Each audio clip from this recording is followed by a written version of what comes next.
when a humble turd, when a humble turd, when a humble turd graced a ride along with Michael J. Crawford. Along came this song.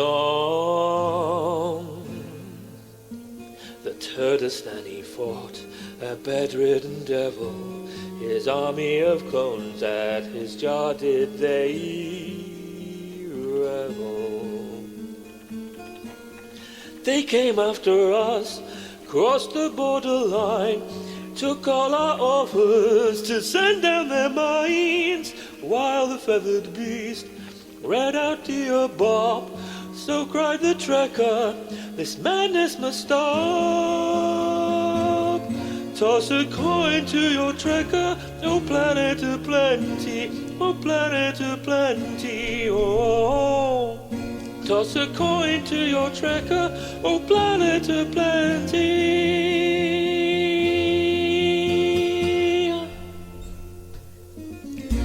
The vile Kurogans fled and hid what they had stole. Riorfan was shackled and kept in the cold. But he did not relent. The Turd King was hell-bent. He slayed the Kurogans, then to Bird's house he went.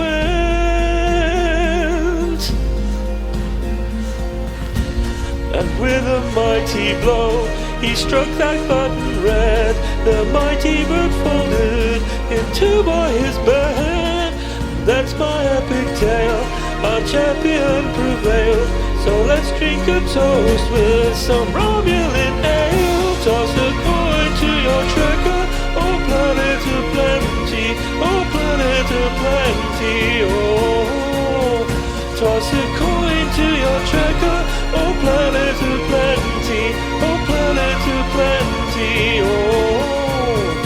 Toss a coin to your trekker, oh planet of plenty, oh planet of plenty, oh. Toss a coin to your trekker, the great Turdistan.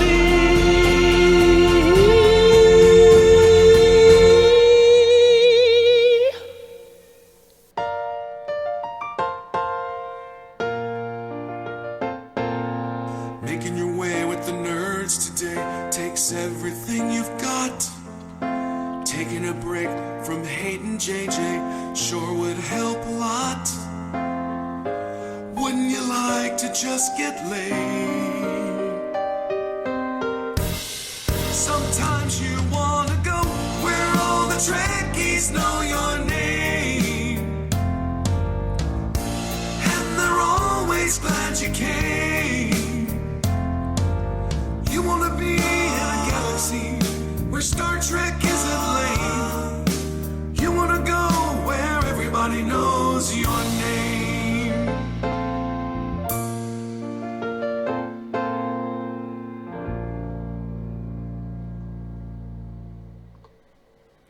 What is going on, guys? Michael J. Crawford, the Anti-Trekker here. And yes, I am streaming unexpectedly right now because I got done with the stuff that I was going to work on today. I got a little bit of time left, and I don't know what my work schedule is going to be tomorrow or the rest of the week.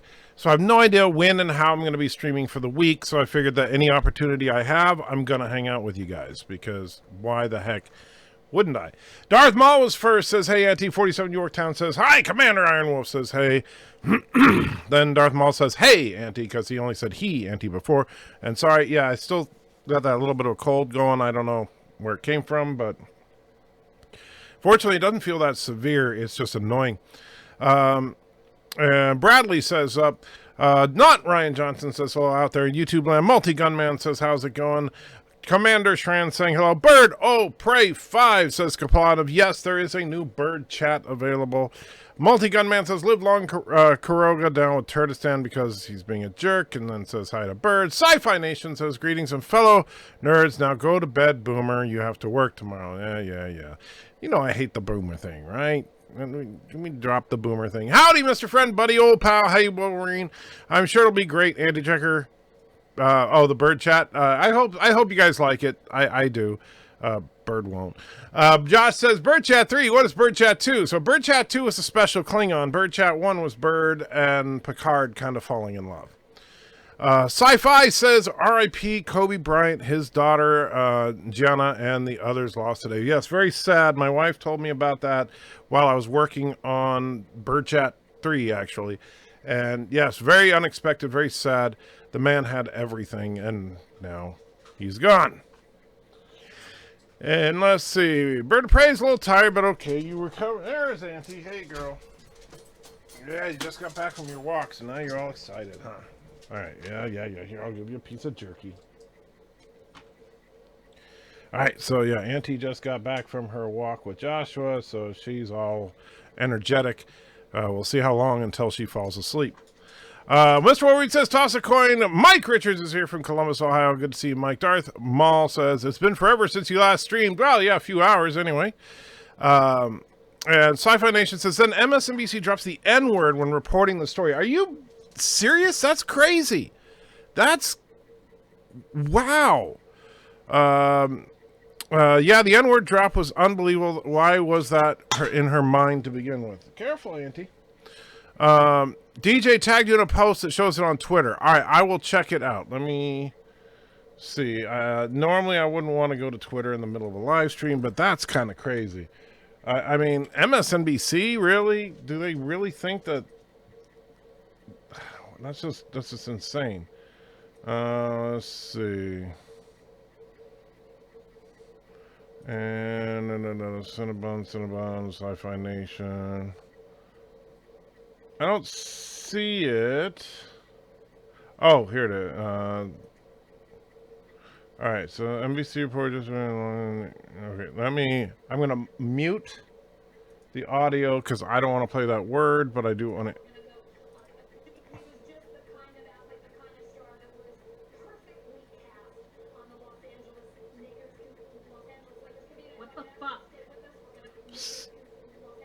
What?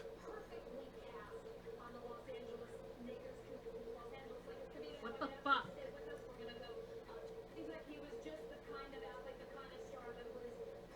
Wow. Wow. So it was a slip of the tongue where the reporter said, assuming there's no edits there, no funny business with the person that uploaded that video. I don't know if anybody else saw that broadcast, but the reporter was talking about what happened to Kobe Bryant and said that he was a player on the Los Angeles N-word, and then said, oh, Los Angeles Lakers. So apparently she regularly calls the Lakers the N-words. So, Auntie, what are you doing, girl? Come on. That's just freaking nuts. That if that's for real, well, that's crazy. Bird of Prey says, in defense, it sounds like she was mispronouncing the Knickers. Well, you see, well, actually, what it could have been, if she was going to mispronounce something, it would be the Clippers. That's the other LA team. I'm going to turn up the volume a little bit, play it again. On the Los Angeles Lakers, no.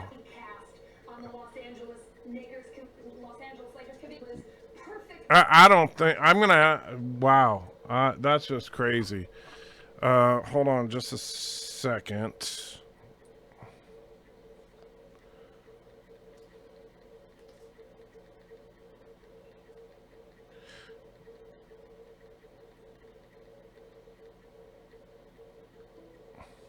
All right, so that's just wow. I'm going to hold on to that.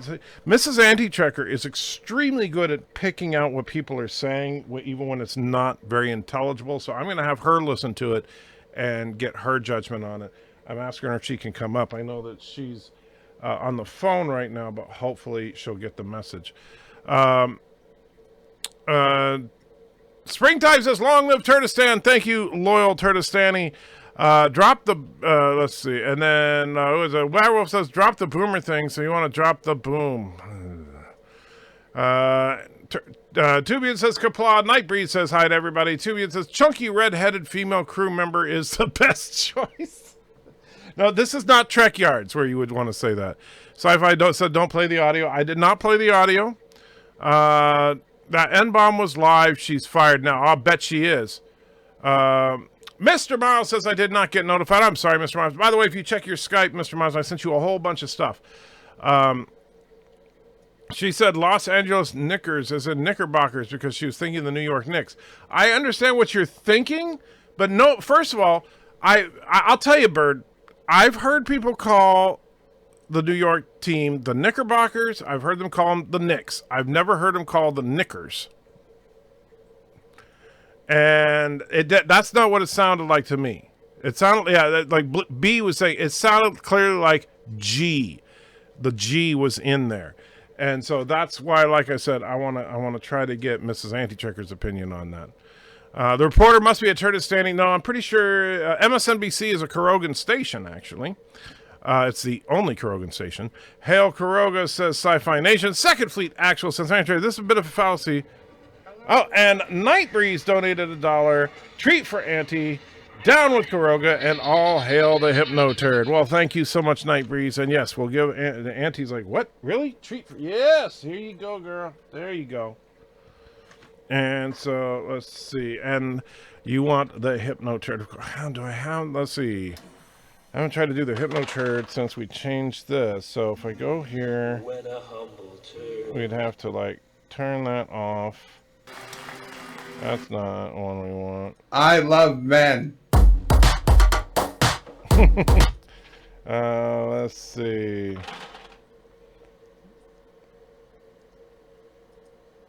So there's the fish tank. And there we go. All hail the Hypno Turd. You must love the Hypno Turd. The Hypno Turd is love. The Hypno Turd is life. The Hypno Turd is you. Give yourself to the Hypno Turd. There we go. All right, so where were we? Second Fleet says this is a bit of a fallacy. What people have been hearing is an artifact of hearing combination of Knicks and Lakers based on the brain makeup and the sound systems being used. Well, that's what I'm saying. I'm curious about that. And actually, the ultimate tell on that will be if that reporter does indeed get fired. And that's why I want Mrs. Anchecker is very good at picking out that kind of thing. That's why I wanted to get her opinion on it. Rambling Canuck says, hello, Anchecker and all. Hey, Rambling Canuck, how you doing, my friend? Whoa, and there goes the chat going crazy. Because why not? All right. Number one Sci-Fi says, have you seen the Holy Jeep ad? I have. I think it's overrated, to be honest with you. At least she is at least suspended from MSNBC. Well, I don't know. If we hear anything about her getting fired, then you'll know for sure. Crush them, DJ. Unicorn power. I don't think DJ has the unicorn power because he doesn't like it. I just watched the video and played it back in half speed. It sounds like a G to me. It sounds like to me, too. But, yeah. That's why it's hard to tell for sure. But, I mean, it sounded like it. Make my name blue so I can promote DJ's peacock suit. Fund, please, Bud. But here's the thing, Sci-Fi Nation. Earlier, you just said Hail Kuroga. So you want me to give you a wrench when you just said Hail Kuroga. I can't give that to them. I can't give wrenches to Kurogans. Piano Dean's in the house says, I could swear there was a slee stack from Land of the Lost in the animation for the theme song. You have good eyes, Piano Dean. There was indeed. Indy Tiger says, hi. Nightbreeze says she's on MSNBC, so she will be given a pass. Outlaw says, good evening. How you doing? Habs Rule, says J. Pierce, in Winnipeg as well. Not sure what you mean. And DJ says, no, don't do it. And then Sci-Fi Nation says, son of a bitch. Well, sorry, my friend. That's what you get for if you're gonna come onto the stream and say Hail Kuroga, then you can't expect me to do you any favors, right? Auntie, where are you hiding? Come on, come here, you. Everybody wants to see you. You're hiding away from them. Yeah, come on. Yeah, there you go. And Alexander is here, says Asian Muslim life Asian Muslim wife born in the USSR is the best choice. Well, I certainly know she is for you. Yes, Auntie, I know. I wish, I need to have like multiple Auntie cams, so like when she's leaning on my leg like that, you guys can see her, because it's so cute the way she does that, but you can't see her because the camera is like over here. Let's see. To check out my channel, I know, terrible plug. Well, that's all right. Rambling Canuck puts out some decent stuff, so go check out Rambling Canuck when you get a chance. Just not right now. You can't give wrenches to Kurogans, and yet Bird has one, a conundrum. Well, the problem is Bird had one before he came out, as it were, as a Kurogan. But he's being punished with the Bird Chats. So, whenever somebody unlocks Bird Chat 3, you will see his latest comeuppance. Holy Jeep should be a Bird of Prey catchphrase. Well, I can see Bird of Prey really appreciating the Holy Jeep ad, but frankly, the Jeeps are cool. I like them, but they're also ridiculously overpriced. Howdy, says CD Horde. How you doing? Alexander says, hey, we're ready for the war against the fandom menace. We're not going to war, Alexander. We're not going to war. This is not a war. So, do we really need an anti-trekker upskirt can? That's not what I said. Deep down, everyone is a Kurogan, says Multi-Gun Man. Wow, that's insulting. I may check out Rambling Canuck only because he's in the peg. Well, Rambling Canuck is cool. I do like Rambling Canuck. No, you get out of there. Trying to get in trouble now. Alex says, you should do a collaboration with Ketwalski. He's great, too. Well, Ketwalski and I don't see eye to eye on a lot, but, I know he hangs out with Lore Reloaded a lot, so that's got to be a point in his corner. Isn't that Jeep down? I'm not sure what you mean. Darth Maul says, unlike Star Wars, Kobe Bryant was huge in China. He was a world phenomenon, multiple industries, and a very family guy and a great person. Yes, it is truly sad. He was one of the greats. Rambling Canuck says, sorry, Antracker, we got talking hockey. That's okay. You know what? I understand. You're Canucks. Enjoy. They had no chance, say to you, no chance at all. It's not a war, Alexander. It's not a war. How much is the new Bird Chat? All Bird Chats, Night Breeze, are $11. That's the amount of any Bird Chat, because Bird of Prey specifically wanted it to be more expensive than a Mega Chat. So it is $1 more. DJ says, R.I.P. Doctor Who. Is Doctor Who... they didn't cancel Doctor Who, did they? Deep down, everybody loves Jeeps, the national animal of Kuroga, so in essence, everybody loves Kuroga. Well, no, that's first of all, that's stupid, because Jeeps are not animals, and Jeeps are an American product, not a Kurogan product, so yeah. Charles says, I was inspired to rewatch Measure of a Man. Intriguing to see the show starting to find its legs as a gem of season 2. Too bad Picard has already been judged and sentenced. Yeah, I kind of, the funny thing is, I'm hoping Maddox comes back. I'm hoping, and screw these people. I'm sorry. Screw these people that just want to be negative. I am excited that Picard shows some real potential. And yeah, maybe it'll end up sucking. But right now, I'm excited about the potential. Recently started following your channel after Laura suggested it. Great so far. Oh, well, very cool. Yeah, Laura and I are good friends. He actually lives about 5 minutes from my house. Multi-Gun Man says, confirmed. Anti-Tracker says, we're at war. No, I said we are not at war. Alexander says, better Kuroga than the fandom menace. Well, there you go. Well, Alexander, you could be a Kurogan because Kurogans are communists, I believe. So there you go. You got that. And Nightbreeze puts in $11. Thank you so much, Nightbreeze. Wants to see it. All right. So here we go. This is Bird Chat number 3. Now I gotta explain it to you a little bit, just like with any new super chat. So, as we all know, the Star Wars saga recently wrapped up with Rise of Skywalker, and which is, some people are happy about it, some people are sad. But here's the thing: what a lot of people don't realize now, most people know that Bird is in fact an evil dictator and everything, but most people don't know where he got his start, and also, the funny thing is that before he lost the ability to walk around, well, he was actually in Star Wars. It's just that they dubbed him over for some reason and removed his voice from Star Wars. So now you're going to see the original, uncut Bird o' Prey version of Star Wars.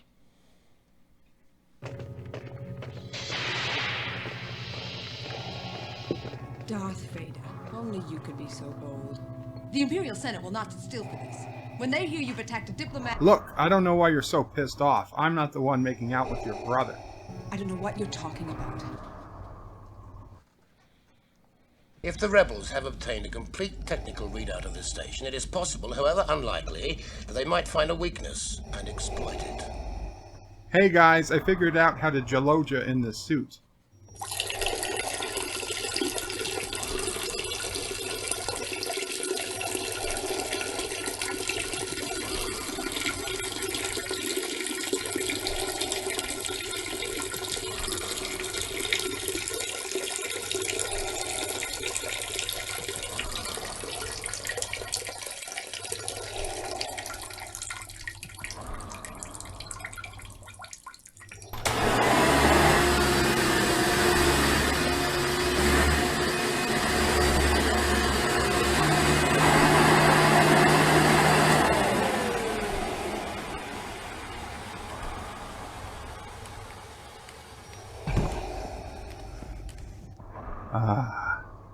Better.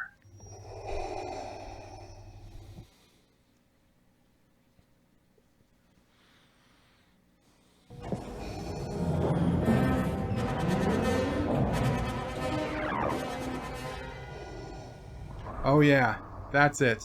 Yeah baby, that's the good stuff. Aw crap, if she's Luke's sister, that means I'm her dad? Son of a bitch!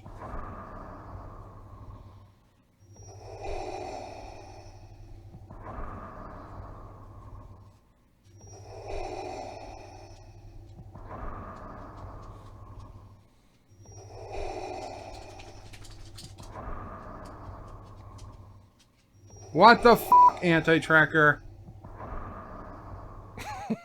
So there it is. Bird o' Prey 5. Chat number 3. So you're welcome, Bird. And actually, thank you to Bird. I actually sent him just the lines to read, and he had no idea what I was doing with it. So thank you, Bird, for being a good sport. And so and Thomas is in the house. Good to see you, Mr. Potts. Says, you son of a bitch, Andy Trekker, number 20. What, Thomas, why you call you, I don't understand why you seem to be switching sides. You want to be a Kurogan now. You've been such a loyal Turdistani, but here you go.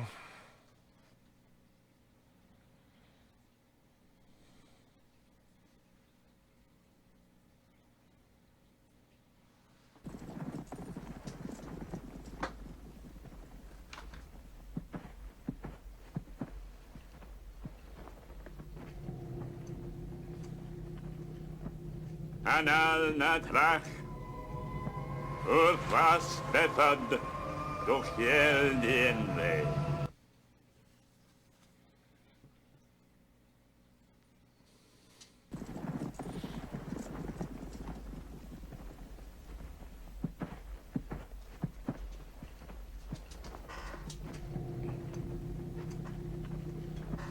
Ariel Natris Oris Bazi Bedhead Duchel Dementa. Yeah, I'm not gonna. Oh man, and the funny thing, the true story about that super chat was when you heard Bird say, no, the Ananathrak Utaspeso Tochian Genve, or however you pronounce it, is of course the spell of making from the movie Excalibur, and so I actually put that in the chat on Bird's stream, and that's how he read it. So there you go. Mr. Bao says it's been interesting to see Picard's split reactions. It has indeed. Honestly, I think based on the reactions to Picard is kind of an indicator to me of where that person's coming from. If you know, like for example, I'll give Gary some credit. Gary gave it a 5 to 6 out of 10. He admits that there's some good in it, and so I think that Gary is coming from a pessimistic but hopeful position. But then people like Doomcock absolutely hated it with a passion, and so I don't think he's going to give it a chance. And Mecha Random refused to even watch more than 15 minutes of it. So, yeah. No, they did. No, they did worse. They now say there's regeneration cycle before Hartnell.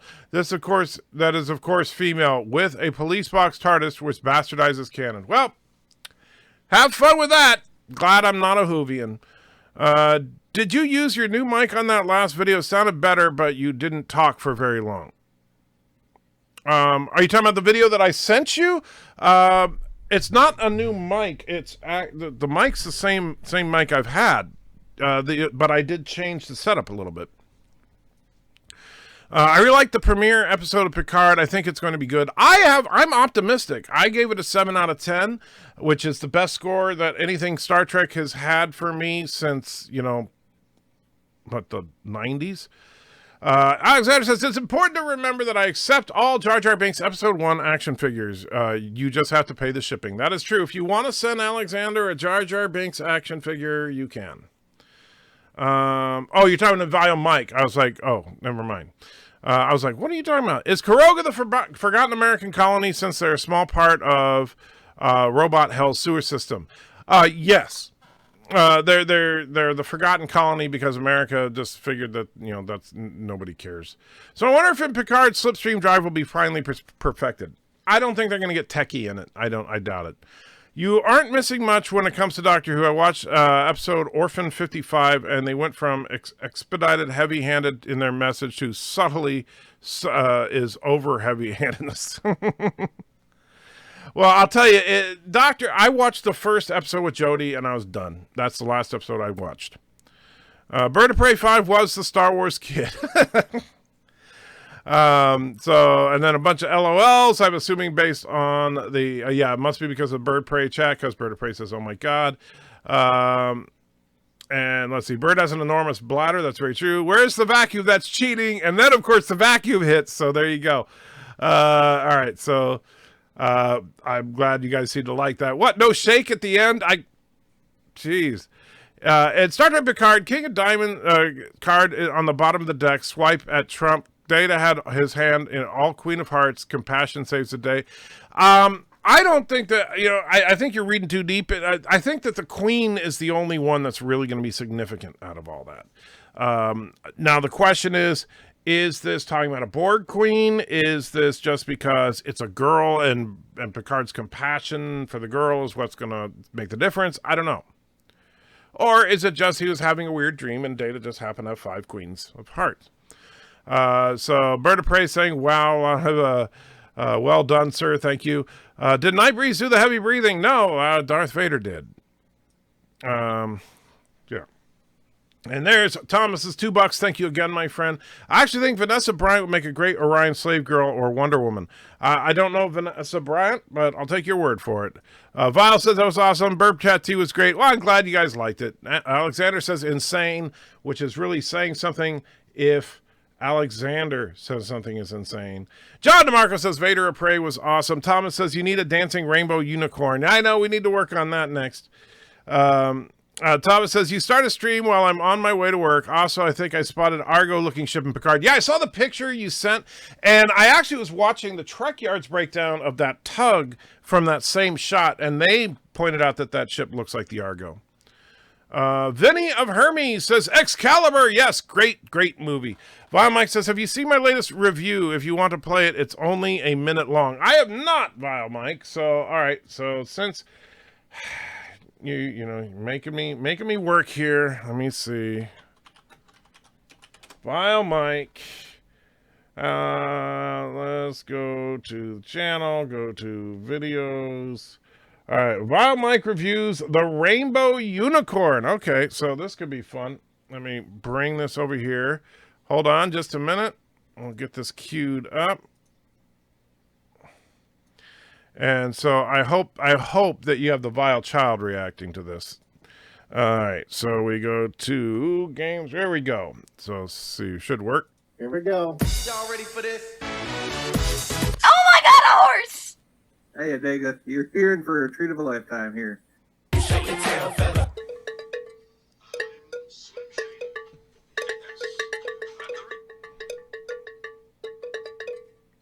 Wow.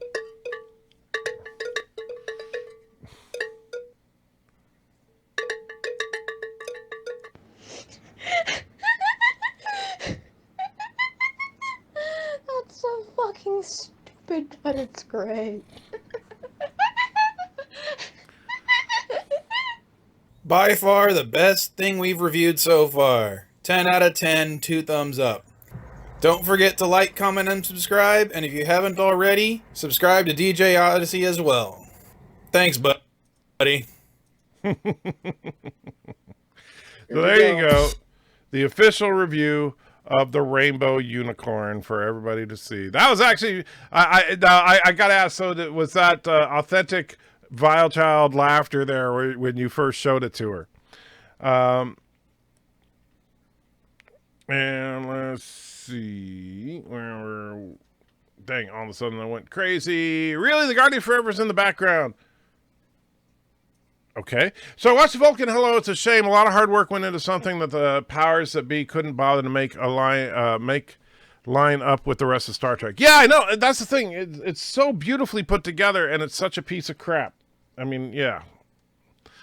Mage says, buying furniture from Kuroga, they sure know how to give you almost everything you need at bargain basement quality. Excalibur, isn't Patrick Stewart in it? Indeed he is, and he's very good in it. Zabe says, evening, why do you insist Star Trek Picard had to include Romulans? Why do you insist Star Trek Picard had to include Romulus Supernova? Why you not retcon it? Say it's a different timeline. Ghostbusters 2016 and 2020 retcon what came before it. Star Trek can too.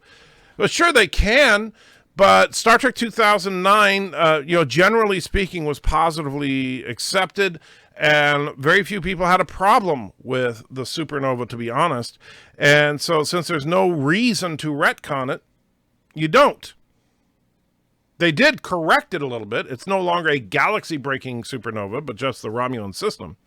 Doomcock needs to hump the hate brakes, okay? Even Angry Joe is worried about Picard, okay?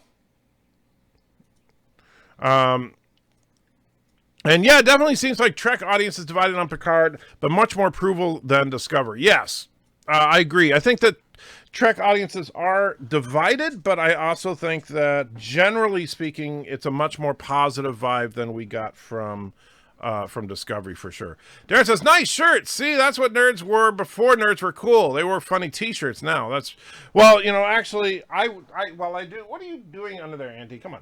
Get out of there. No, you're not digging in there. Come on. Come on, get out of there. Auntie. Here, I'll even let you have a treat.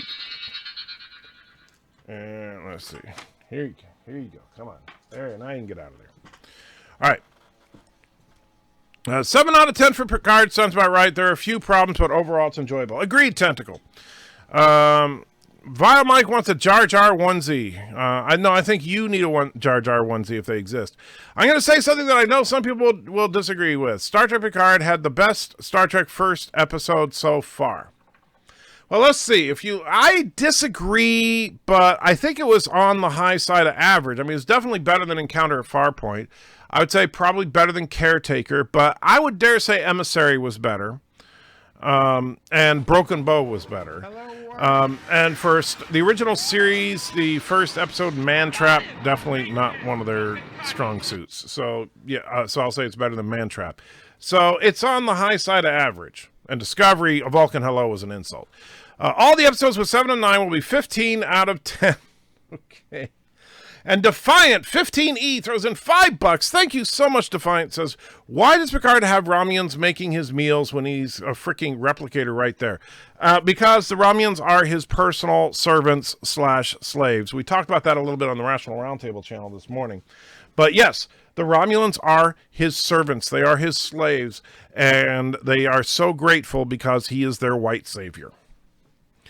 Nice shirt. Looks like you're from Los Angeles. Really? Why would this shirt make you think I'm from Los Angeles? And let's see. Alex says, can't wait for the next episode of Picard. I'm very positive about the show. I am too. And so Indy also agrees 7 out of 10. So Indy, Tentacle, and myself are all in agreement there as far as the general score.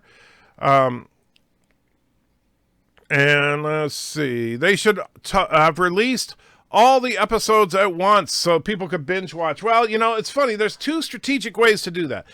Binge watching is for streaming services that are confident that they are on top. Like Netflix can toss it all out, say binge it, because Netflix is confident that everybody's going to still be subscribed to Netflix next month.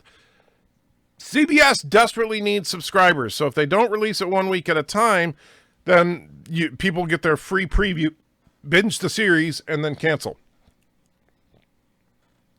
Saw Midnight's Edge latest episode with Picard spoilers, and I hope it's not all true. Well, I don't know what their latest episode was and what they said. But Vile did give me a 10 out of 10. That's true. So that's kind of weird. So number 175 says, I had surgery on my neck on Friday, and today my voice sounded terrible. I don't doubt it. I heard you talking about that on Bird of Prey's stream, and I don't know what kind of surgery you had on your neck, but that just... I've had 4 significant surgeries, and yeah, none of them on my neck, and that just gives me the heebie-jeebies. So best of luck to you in your recovery, Sci-Fi, for sure. I really hope the makers of Picard can keep a hold of the nostalgia and still reach out for something new, monkey branching, if you will. I agree. I hope that they can. Like, I'll tell you, that opening shot for Picard was brilliant. Absolutely brilliant. That they threw the Enterprise D out there. No Discovery crap. No let's make it all different kind of crap. It was just the Enterprise D, and it looked awesome. Figure we can safely call Picard by the moniker of the SCP-1701, if you're familiar with it. I am not. DJ, I give your Rainbow video a 9 out of 10. You ducked out too soon from the stream. That's true. He was a coward. That poor man. I assume you're talking about DJ. WTF, yeah, DJ's a weirdo. Alexander says that's disturbing. You know it's bad when Alexander says it's disturbing, DJ. You know that's really, really bad. Tom says $5 on your first stream after Mead if you show them it. Oh, if I show them the unicorn, I'll try to remember. Hey, Edger, how are you? Sad news today by NBA's Kobe Bryant and his daughter dying in the helicopter crash. Another harsh reminder that we must cherish life. Indeed, Zachary, it is truly sad because, like I said, Kobe had everything. His daughter was set to have a perfect life, and they are gone. My thoughts and prayers to the survivors, for sure. Mr. Wolverine, please, for all this holy, don't ever show that again. Well, you know, people demand it. I'll show it. May make it a super chat. Yes, it was her laughter. Okay. When you loop 40 hours of Star Trek Discovery, you get the DJ Odyssey weirdness. Yeah, I think you're right. I just found a list of comics where there are 7 of 9. Of course you did. Kronos says, how dare you show up and interrupt my dinner? Hey there, how's the cold? It's still there. It sucks that the Obi-Wan series won't be coming out anytime soon. That's part of the reason I purchased Disney Plus. I hope they find a way to make something happen, series or movie. Well, you know, we talked about that on Friday Night Tights a little bit, and I postulate, and I hope I'm right. And I'll tell you, when I said it, you could physically see Gary and Jeremy's eyes light up and like, oh yeah, that would be cool. Is that maybe the delay is partially, I mean, Kathleen Kennedy, we know how she feels about having a show with a white male hero.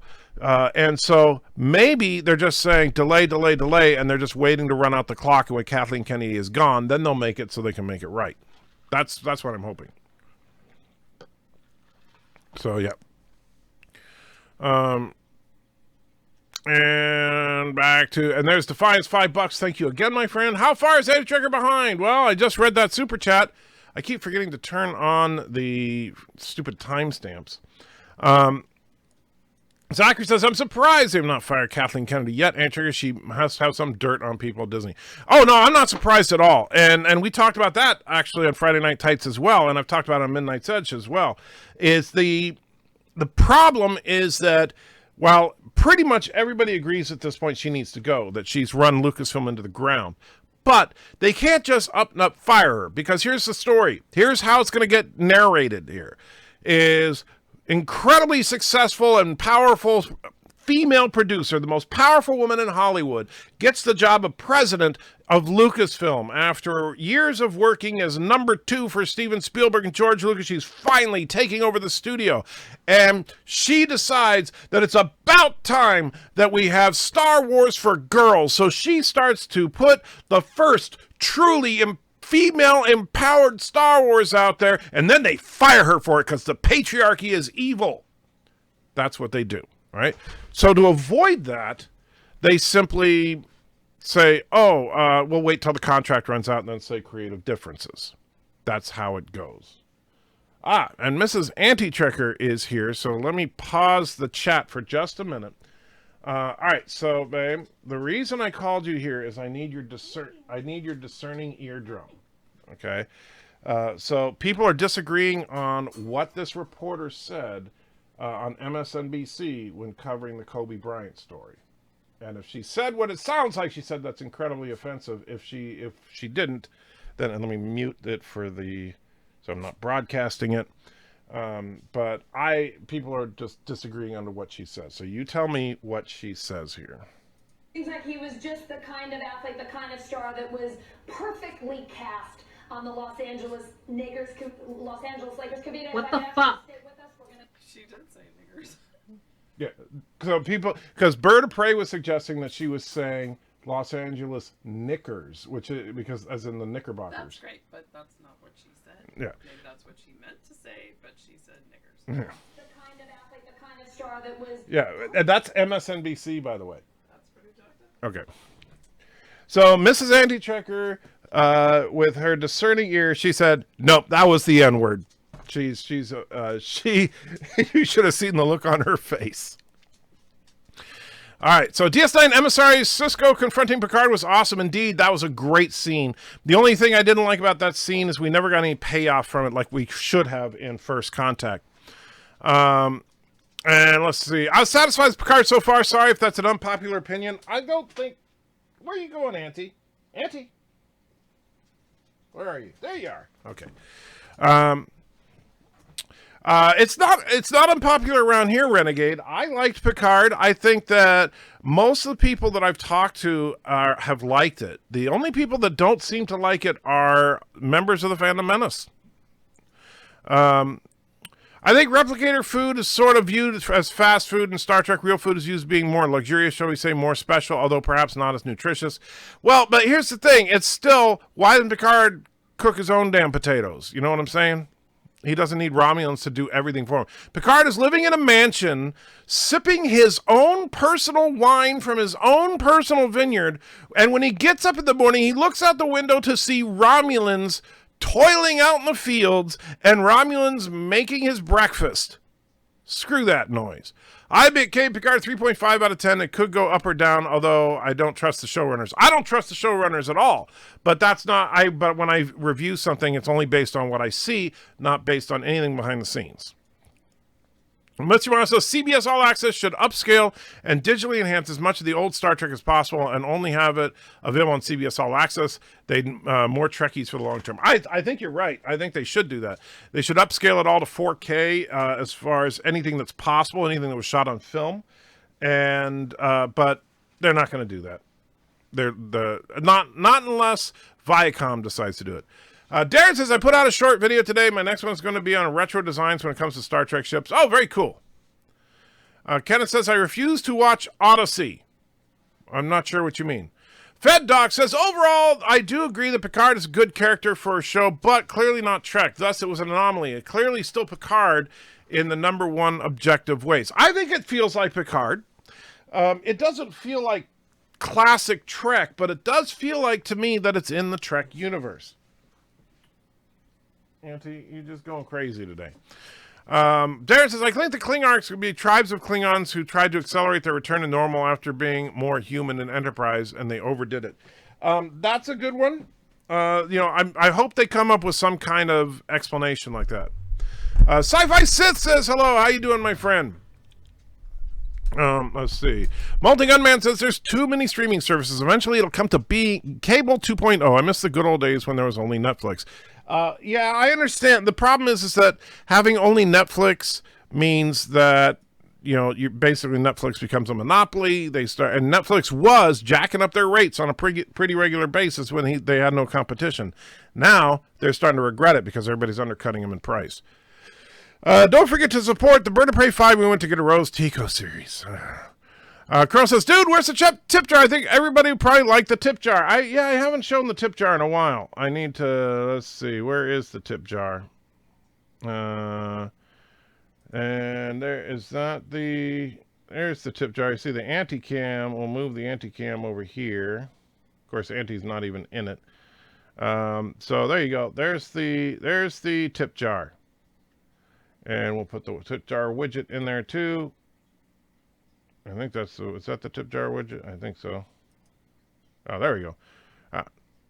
Wow, there's a lot of turds in the tip jar.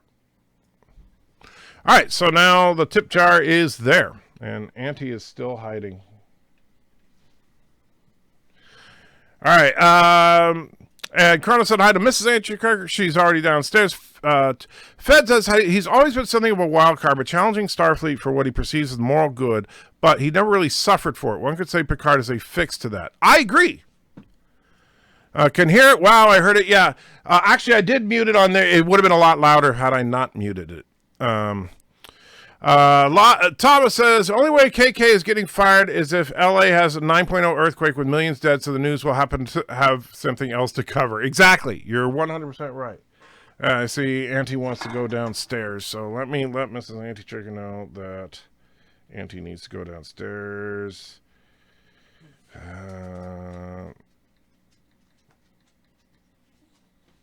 Yeah, I know. Yeah. Ms. Andrick has spoken, and I heard the WTF. Yeah, I tell you. Yeah, the WTF was really loud. And Mage says, toss a treat to your auntie, O Valley of Nom Noms. Yes. What happened? She just wants to come down. Just let her come out and go downstairs. Auntie, you need me? Auntie, get out of the way. She'll move. There you go. Just she wants to come down. See? Just let her go down.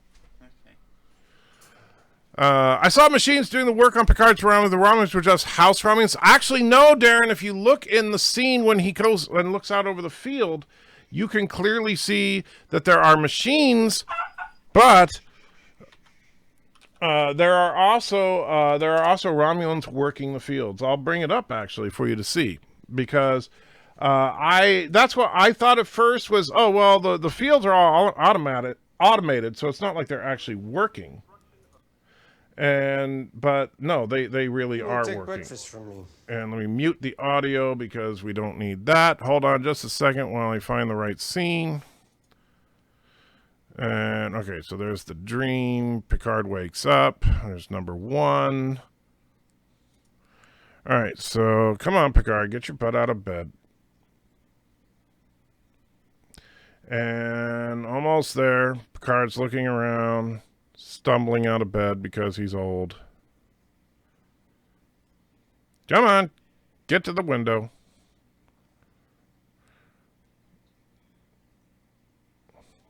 All right, so here we go. Picard is going to the window.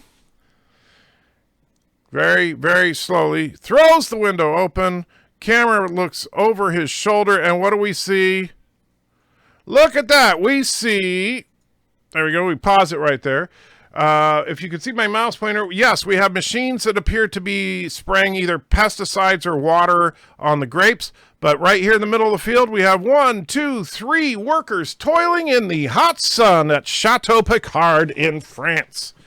So yes, there are automated equipment doing some of the work, but there's Romulans out there doing the rest. So there you go. It is, in fact, manual labor. And yes, the other 2 are house Romulans from the looks of it.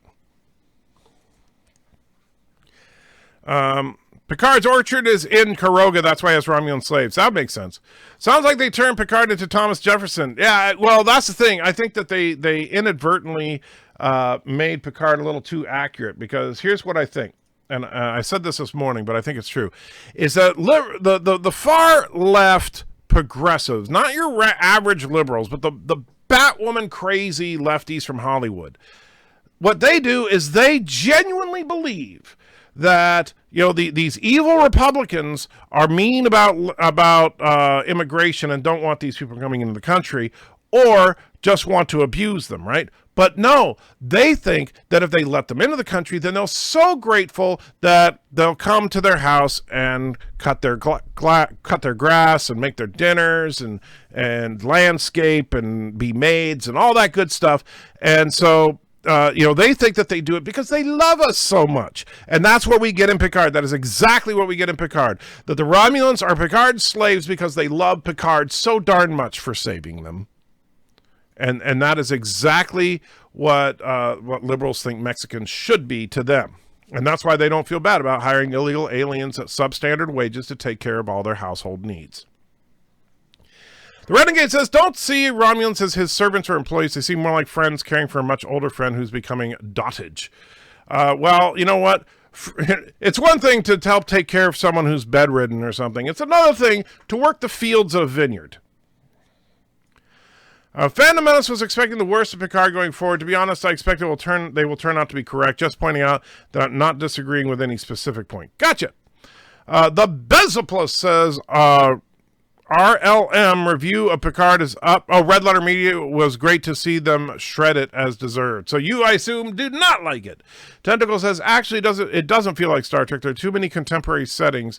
There is actual studio light in the Picard interview with the reporter. Well, I mean, I understand what you're saying, but that's a the thing is, you could argue the same thing about Next Generation compared to the original series. It's just the modernization stuff doesn't bother me as much, because now we're talking about 20 years after the last time we saw Picard. Renegade says, not surprised the Phantom Menace doesn't like it. They spent months talking up insider information saying it was bad. That's my problem. Same thing with Rise of Skywalker. They decided they didn't like it long before they saw it. How long do you think Picard can last? Well, it depends on how it does as far as all that's concerned. But the funny thing is, I mean, heck, Discovery, nobody's watching Discovery, and it's heading to season 3. So, I don't know, as long as Patrick Stewart lives. The world needs more anti-cam, indeed, but Auntie wanted to go downstairs for some reason. I think the Romulans are Picard's slaves. I think it's a bit of a stretch, but we'll see. Well, servants. Also, I really want an MCU naked right now. Well, I know you do. Yay, the tip jar, WB, thank you. You're welcome. What type of bills are in the tip jar? 1s, 5s, 10s, 20s, 50s, or 100s? Well, when you see the tip jar, brown turds, I believe, are... let me see if I remember correctly. Oh, goodness. I'd have to look at let me go to this dashboard, because I can never remember. So, come on. There. All right. So I'll go with YouTube as the anti-checker. And I should empty the tip jar anyway. All right. So we go to widgets and we go to the jar, and we also need to change, because the jar reset. It doesn't look right now. And so was that, let's see, well, I guess we'll put that one, try that. There we go. Empty the jar. Oh, I know what it is. So the jar is actually too big. Let me... Widget, alert box, widget, tip jar. There we go. And see if I can... There it is. Why is it being weird? It doesn't want to resize properly. Used to like to resize, so now it's going to be a dick about it. Let me see if we try a different tip jar, if that makes a difference. Oh wait, this is 50 pixels. And let's see. That doesn't look at all good. See, now you guys got me messing with the tip jar, you jerks. All right, and we'll go back to, let's try that one. All right, that one's a little better, a little closer at least. And then what we'll do is we'll make the picture, that picture, no, that's not, that's, come on. We need, there we go, we need that picture. We'll make that a little bigger. And then it'll match up. There, that's better. All right, so now if somebody please put a super chat in so we can test the new tip jar settings. And yeah, the way it is that, okay, so red, let's see, red turds are a $1. Yellow turds are more than $3, and green turds if somebody gives over 20. All right. Tip jar needs a prune juice stat. Well, that's not available. Sorry. I've heard Voyager was recorded on tape. I think it only can be upscaled to 720. If so, they should definitely do it to 720 then. Darren says, you know, it's easy to say things like Starfleet is not the military and we need to embrace diplomacy when you got your heart injured and replaced because you were a dick. Wow, that flinging of the curtains was so dramatic. Yes, it was. Can you tell if people in the field are Romulans? How can you tell? Well, you can tell that everybody you see working for Picard is a Romulan. All right, so, and then Darren puts in the tip jar looks messed up. Transparent overlay. Well, it is a transparent overlay. But now we'll see when the thing catches up. All right, so there's Darren. Says, Darren Wagner put in $2, so we should say, there's our turds right there. Bam. So thank you, Darren. The first turds to go in the updated tip jar. Anyway, and then Indy puts $5 in. Testing tip jar in 3, 2, 1. So this should be a yellow turd this time around. Thank you, Indy. And there it comes. There it is. So thank you so much. I appreciate it, both of you. And Outlaw puts $24.99. Holy crap. Thank you so much, Outlaw. I appreciate that so much. And so now we should actually have a green turd coming in too. So whenever it catches up. Come on. There we go. Hello, world. And hey, it worked. And notice that the green turds are bigger than the yellow turds, which in turn are bigger than the red turds. They knocked the red turds right out of the jar. Oh, man. And so that's the best I could do for right now. But thank you, Outlaw. I really, really appreciate that. And so Picard has Romulans working with pesticide being released near them. It looks that way. Manual labor sounds sexist. Oh, that's horrible. Actually, I remember, Auntie, they flipped out about immigration every 10 years. Just look from the 80s, 90s to today. Well, yeah, it's one of those hot button issues that every few years the Democrats and Republicans fight about. Wait until the MS-13 Romulans show up. The MS-13 Romulans, no idea what you're talking about. Is Picard making your wine or cognac, though? No, I do not have any Chateau Picard. I do, however, have some Romulan ale. I haven't had some in a few days. But I do have a stock of Romulan ale. Let me see. Do I have it in my cooler that's right here? Ah, yes, I do. So I will pour a glass, since we're talking about Picard, and I have, nothing but love for the Romulans. Even though Darren hates the Romulans, I happen to love the Romulans. I've always liked the Romulans. Ever since the Mark Leonard Romulan commander, I have loved the Romulans. So, to my Romulan friends out there, Jolan True, my friends. I love that stuff. Man, that is good. So Bird of Prey is taking off. Have a good night, Bird. I know you probably already left, but thank you. And thanks for being a good sport, Bird, with the bird chat. With which, by the way, all of you guys have put super chats in.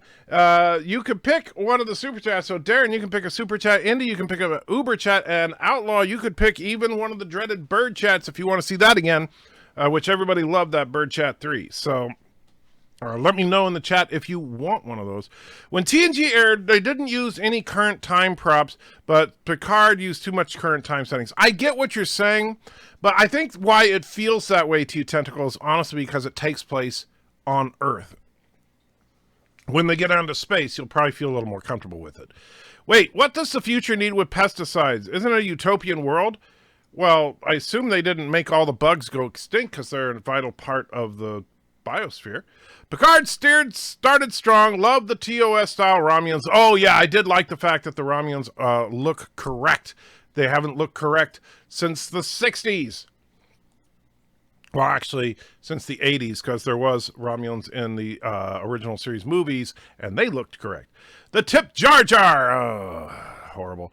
I rather like Picard's interpretation of civilian life in the 24th century. Civilian clothes actually look kind of good for a change. Yeah, they actually, it's funny because like in the original series, every civilian wore the same jumpsuit. Sci-Fi says, didn't they say that Picard would run just 4 seasons? I don't know if they did or not because I quite frankly I've been purposely not reading behind the scenes stuff. Alexander says, I decided to buy the comics with 7 of 9 in it. Of course you did. Geode says, hey there, any predictions for the rest of the season? Have you seen the Red Letter Media review? I have not seen Red Letter Media's review yet. But it depends on, I mean, honestly, it's going to depend on whether or not the writers are going to take this seriously or they're going to crap all over it. But here's what I think is going on. Obviously, the Romulans have the Borg cube. They're experimenting with Borg technology and stuff. I think they want to use the girl's positronic brain to manufacture an artificial Borg queen so that they can have Borg drones supplement the Romulan military because the Romulans are afraid of the Federation sending armies of robots after them after they started making these synths. And Picard is going to uncover all this and try to put a stop to both the Borg experimentation because he knows how dangerous that is, and the Federation using synths as killer robots. That's where I think it's going to go. When you empty the tip jar, use Bird of Prey's vacuum sound. That's good. Has Thomas rejoined Turner Sanders? He's still with Kuroga. I haven't heard him. Well, he's been nice to me on Twitter, but I'm not sure. Do you think the money and popularity that people like Jeremy and Doomcock experience as a result of hating The Last Jedi has kind of poisoned their sense of objectivity towards things? I think there's some truth to that. I think that the problem is that, and I experienced a little of that, I'll tell you. When I did my Last Jedi review, my channel took off for a little while. I mean, not nearly like theirs did, but yeah, I mean, I gained a lot of subs. My Last Jedi review did really well as far as views. So yes, I think there's some truth to that. But I can't do negative all the time. That's just not me. So, you know, I kind of walked away from that. But, you know, people that can do that, you know, like, and I love Doomcock's persona, his supervillain persona. But, you know, I wish I had thought of that first. I'm disappointed Picard didn't hear Kirk saying, don't let them promote you, don't let them do anything that takes you out of that chair because while you're there, you can make a difference. Well, but Picard is 95 years old. I mean, come on. The tip jar looked messed up. We can see the transparent overlay. Yeah, I'm not sure what's wrong there. They did an update to Streamlabs, and so I got to try to figure out how to fix it. As much as you can call out others for pointing out stuff and dislike about shows and movies, I thought you'd be the first to not to point out political agenda where one might not exist. I'm not sure exactly what you mean, Sci-Fi. Or if you're talking about the Romulans being stand-ins for Mexicans, first of all, I think it's kind of patently obvious that they're doing that, but I'm also not hating on Picard. I gave it a 7 out of 10. But like if you look at what the reporter said, if you look at the fact that they are his servants and that they're obviously aliens and the Federation didn't want to let them in, then yes, it all kind of adds up. Perhaps the Romulans were just grateful for saving their effing lives and trying to mount a rescue that massive. Sometimes cake is just cake. Yes, but here's the other side of it. And I hate the fact that I know this because I try to avoid this stuff, but sometimes you can't.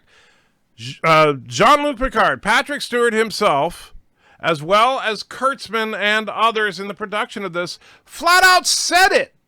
All right, they just said that this whole thing was going to be about Trump's evil administration and Brexit. So guess what? They one of them said that yes, we're going to be dealing with immigration. And I just spilt on myself like an idiot, but fortunately, Romulan ale doesn't stain. Mr. Captain says, Kuroga got their hand in the jar. Hey, why not use Bird's head in the tip jar? Well, because Bird's head, he would eat the money. How do heads in jars even, no, I don't know. On the political end, would you say that the far left's attempts to show the Federation as an analog to modern-day America will just highlight how screwed up the Federation is? I think that it's a natural progression, actually. If you look at Star Trek The Next Generation from Encounter at Farpoint to Nemesis, the Federation went from pacifist, not the military, hotel and space, to hardcore military battleship, right? I mean, the Enterprise E is a straight-up battleship. The Enterprise D is a luxury liner. And Picard went from being a pacifist who was willing to actually flat out say that Starfleet is not the military to being a military commander. So yeah, I think that that this is a natural progression of that. It's becoming more hawkish. Picard doesn't like that because he's a natural pacifist. And Crow says the tip jar never looks so messed up. You must not be feeling well. Like I said, they did an update to it, and I'm not sure why it looks like that. I'm going to work on that. And then Darren says the tip jar looks like crap. We used to, guys. I can't change Streamlabs or Streamlabs. Chrono says, "Wow, bows." Okay. I made some green turds this morning. Well, good. What'd you eat? Test tip sounds dirty. Sneaky son of a bitch playing with the tip jar to trick everyone to help you. Well, I am a greedy bastard. I have to admit, this was a pretty sly way of getting some super chats out of us, you crafty turd. Thank you. I'm very proud of that. What's your tip jar current limit size? Well, it doesn't have a preset limit to like how much money it can hold. It's just that big. The problem is that the tip jar used to have a better, more transparent overlay. You could see the transparent overlay before. It just lined up with the jar picture better. And so I got to work on that. Because the new jar, notice I couldn't change the size of the jar. Daniel's Hot Topics just says, anti-trekker. Daniel. Darren says, you never heard of MS-13? Well, I'm not sure. Maybe it's something I've heard of, but it's just escaping my brain right now, because that could be. You listened, and then he says, really? Well, dude, just fill me in rather than just pretend, oh, look how stupid anti-trekker is. Just tell me and remind me, and I'll probably go, oh, yeah, that! You listen to me, you live longer. Guess that quote. You listen to me, you live longer. You got me on that one, Kronos. I can't, it's not coming to my head. Alexander says, do you have some Chateau 7 of 9? I do not. Daniel says, how are you, Antitracker? I'm hanging in there, my friend. I love Mark Leonard Romulan. Oh, he was the absolute best. Drinking Windex tonight. No, it's Romulan ale. Just Romulan ale. Proof! Antitracker is a Romulan sleeper agent in the Kling Orc Empire. No, I'm not a Romulan sleeper agent. Have a good night, Antitracker, and everyone else. Hoping for the best next episode of Picard and looking forward to your next review. Thank you, Zach. Have a good night, Jolan True. You should mess around with the tip jar more. You seem to get a lot of tips that way. Well, yeah, but I don't, I'm not trying to lull people into giving me tips. Chips? Why did I say chips? But I do want it to look better. Now, all right, I'll go, let me adjust it one more time. Let me see if I can find, so this is the overlay I used before. So we'll save that. So that's the actual overlay. Now, that's the font size. Enable custom. All right, so jar image. I wish you could add a jar image to this. All right, so now let's bring this over here, and then the actual tip jar. There we go. So we'll put that there. We'll bring this that's actually closer to what it looked like before. And most people didn't realize that the tip jar was there, but it's always been there. So we'll see if you guys think that's passable. All right, so there you go. Thomas says, since I missed the beginning of your stream, what's going on with you this week? Well, Thomas, I don't know. I'm working tomorrow, but I don't know what time. I'm working this week, but I don't know what days. And I'm not even kidding about that. I sent a message to the person I'm supposed to report to saying, hey, I need to know when I'm supposed to come to work, but hasn't heard back. So I'm going to be calling him first thing in the morning and saying, hey, I need to know when to start work. So, yeah. So honestly, I have no idea, Thomas. So I'm going to live stream whenever I can. I'm going to work on videos whenever I can, but I don't know what the deal is going to be. Geode says Romulans are my favorite too. Yeah, Romulans are badass, I think, but unfortunately, they never got done true justice. And I'm hoping Picard changes that. Picard is not already perfect because we didn't already see 7 of 9. Well, don't worry, she's coming. Piano Dane says, is my work on the Cheers theme good enough to give me a number 4 in lieu of an actual super chat? Not that I'm cheap or anything. Ha! Well, I'll tell you what, Piano Dane, since I'm trying to talk you into doing another song for me, I will. Although I'm trying to figure out, how do I avoid the copyright? Like, if there was a way to change it just enough.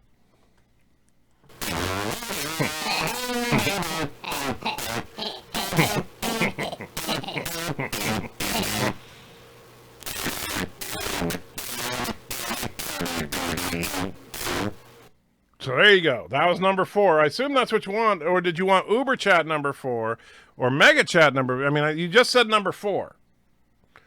Because Uber Chat number 4, I don't even know what is that one. That's... Come on. I now pronounce you that's that one. Ted. And then...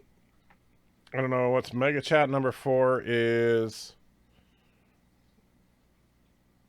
Come on, play. I may have a that one. So if you want one of those, let me know. Alex says, I would buy comics from Marvel about MCU at Me Naked. I know you would. Piano Dean, good work, by the way. You should get a freebie. This I command.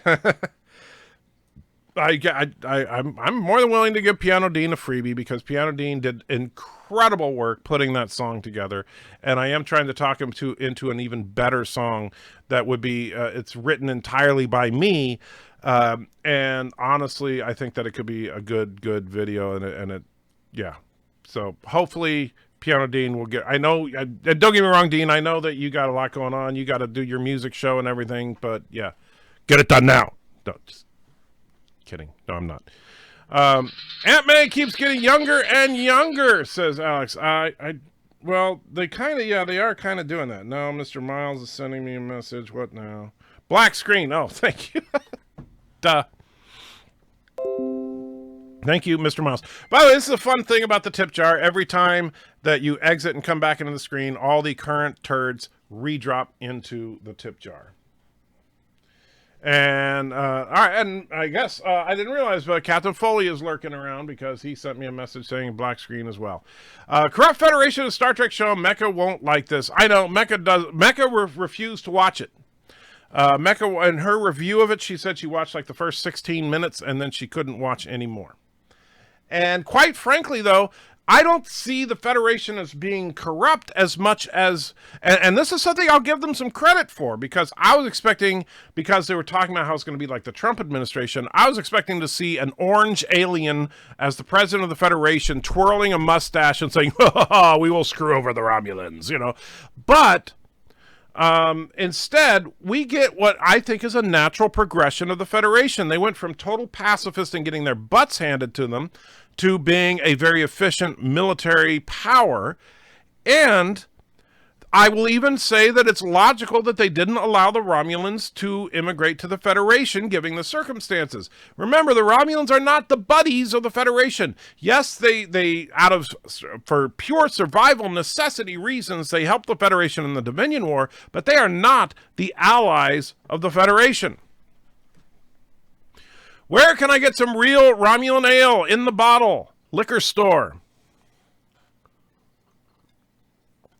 Granted, they don't call it Romulan ale, but it is.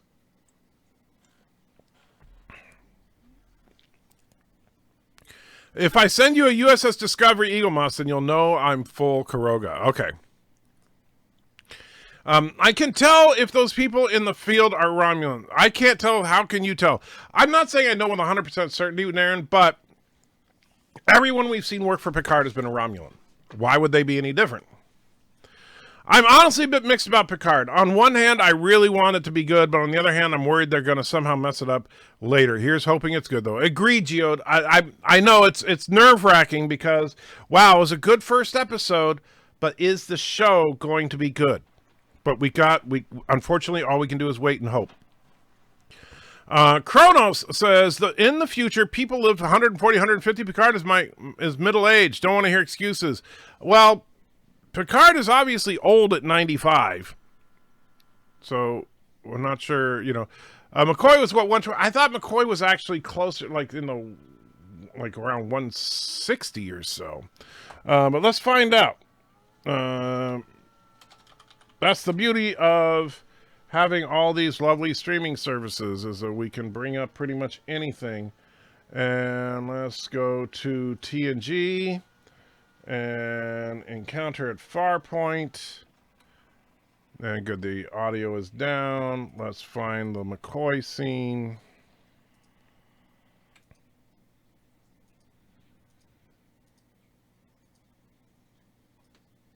Oh, that's just part one. All right, so I think it's like right towards the end, isn't it? Oh, there it is. All right.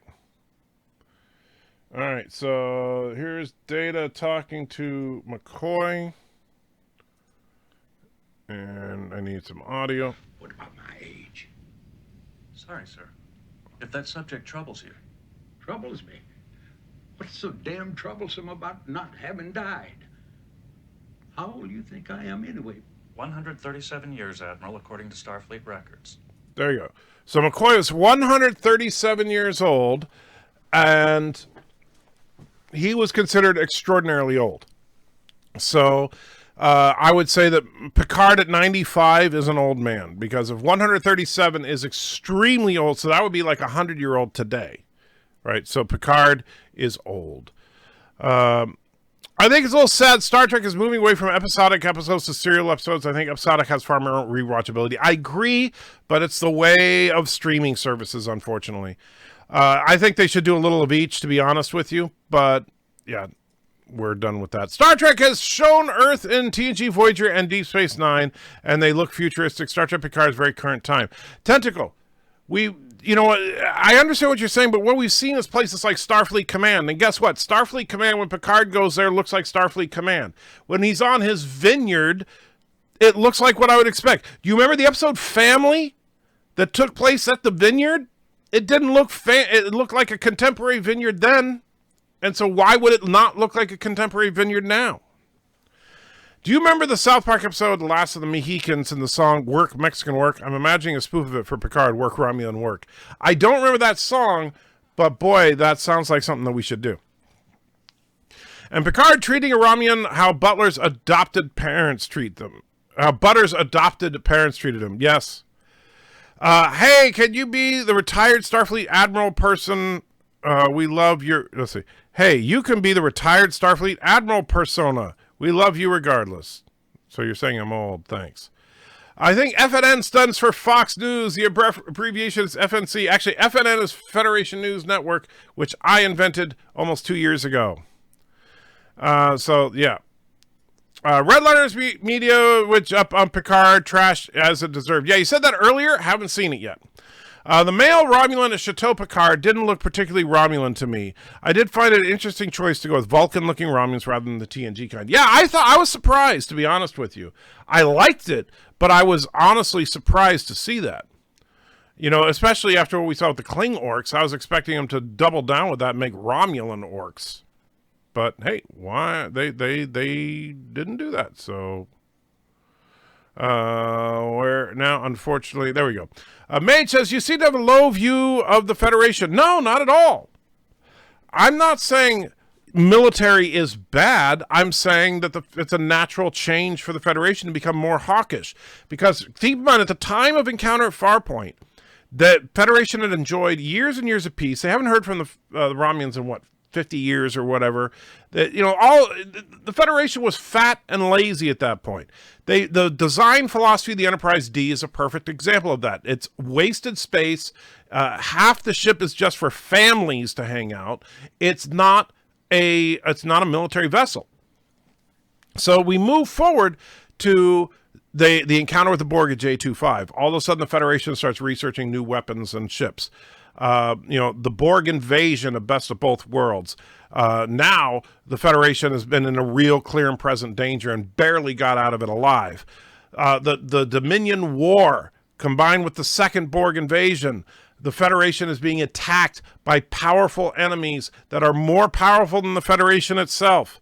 And by the end of all this, we have the Intrepid class starship, the Steamrunner class starship, the Defiant class starship, the Akira class starship, and of course the Sovereign class starship. Military ships capable of massive firepower and sustained battle.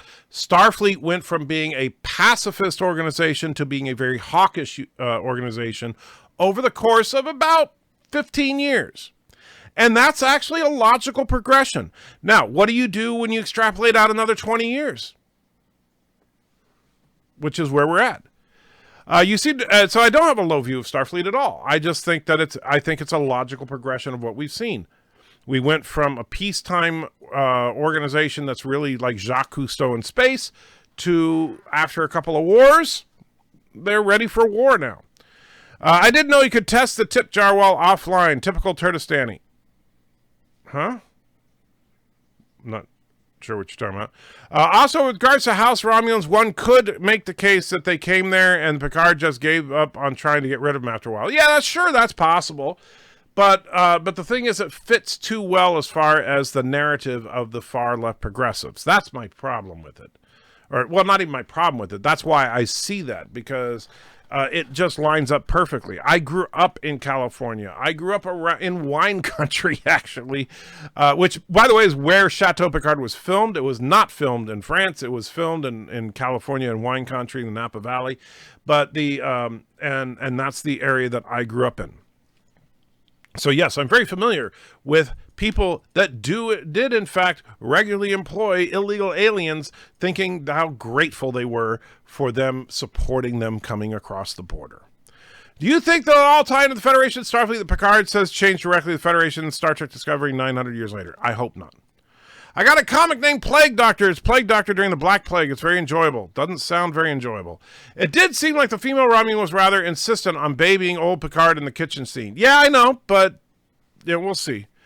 MS-13 is a notorious Mexican gang threatening people in America who live near the border. Ah, okay, I did not know that.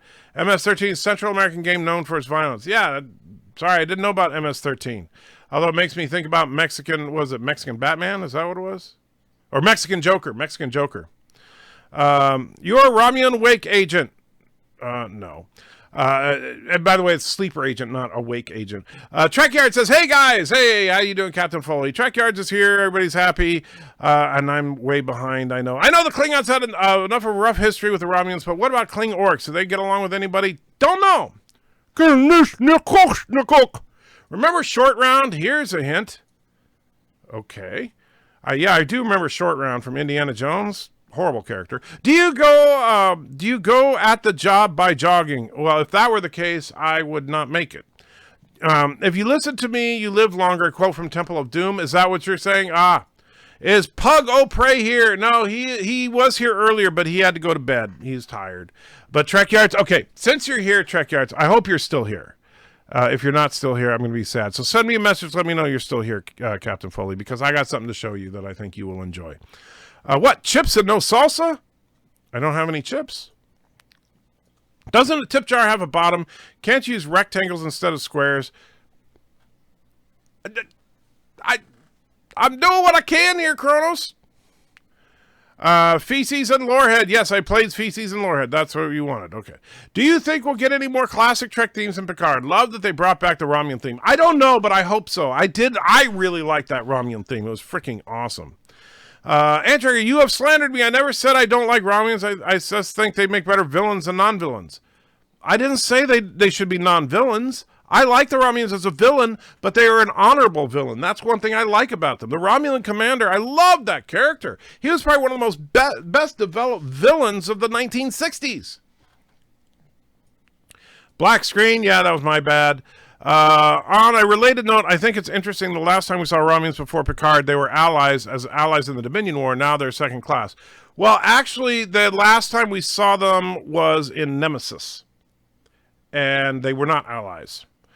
They were talking about setting up peace talks, but it was all a ruse to just get Picard for Sinjin, or Sinjin, however you say his name, to get Picard's DNA for his procedure and the B4 plot and all that crap. And checker about his bird of prey tax him. Yeah. Most turds red drop into the jar. Yeah. It's called moonshine. Oh, the drink. No, I did not get moonshine, but I do like moonshine. If it's got enough flavor in it. Picard is right. The Federation needs to save the Romulans. Okay. I think Picard as a character has always been a bit delusional. Now he's older and probably realizes that Starfleet is a military and the money does in fact exist and he can't stand it. I think there's some truth to that. McCoy wasn't 160. No, he wasn't. It was 137. We looked it up. When Picard was being interviewed by Connie Chung, you mean Patrick Stewart, was that guy with the tusks supposed to be a the girl. Was that guy with the tusks supposed to be a Tellarite or something else? I didn't notice, so I couldn't tell you. In Roddenberry's Utopia, people live over 200 years. Wrong answer, Daniel. 137. I'm speculating that non-sentient androids are stand-ins for Americans afraid to lose their jobs, thus the attack of the rescue fleet. No, because they're non-sentient. They were sent by someone, and I'm thinking Maddox. Alex says, I missed that voice. Not sure which voice. I thought the other day, if Shatner were to come back in Star Trek in any, why would people be saying he's too old like they did with Picard? Or in any way, why would people be saying he's too old like they did with Picard? Well, I still maintain Picard is too old, but Shatner doesn't want to. He's, that's the thing. I don't think Shatner wants to come back. And partially, look at Shatner's Twitter. Shatner is not a far-left nut job, and he's been attacking far-left nut jobs on Twitter. I don't think he wants to come back because he knows exactly what he'd be coming back to. Todd says, we could hear maybe next mute and put the caption so we can just read it. Well, that would be even worse. Wow, you have a problem with that young peeps, don't you? Wow, you have a problem with young peeps, don't you? Huh? And also this whole synth thing, how to the EMH Mark I figure into all this? They touched on photonics also being a bit disenfranchised in DS9. Well, they really got into photonics in Voyager, but I don't think that EMH is going to figure into it until season 2. I know they talked about Rob Picardo joining the show in season 2.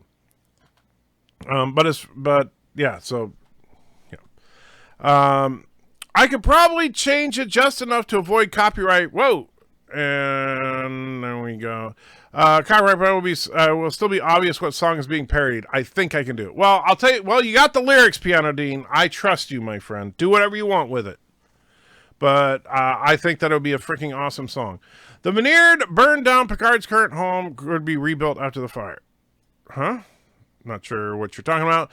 McCoy lived 137 years old. It's great. My bad, a Voyager, not Deep Space Nine. That's okay. Remember the vineyard burned down thanks to the Red Angel. The Red Angel burnt down Chateau Picard? I don't remember that.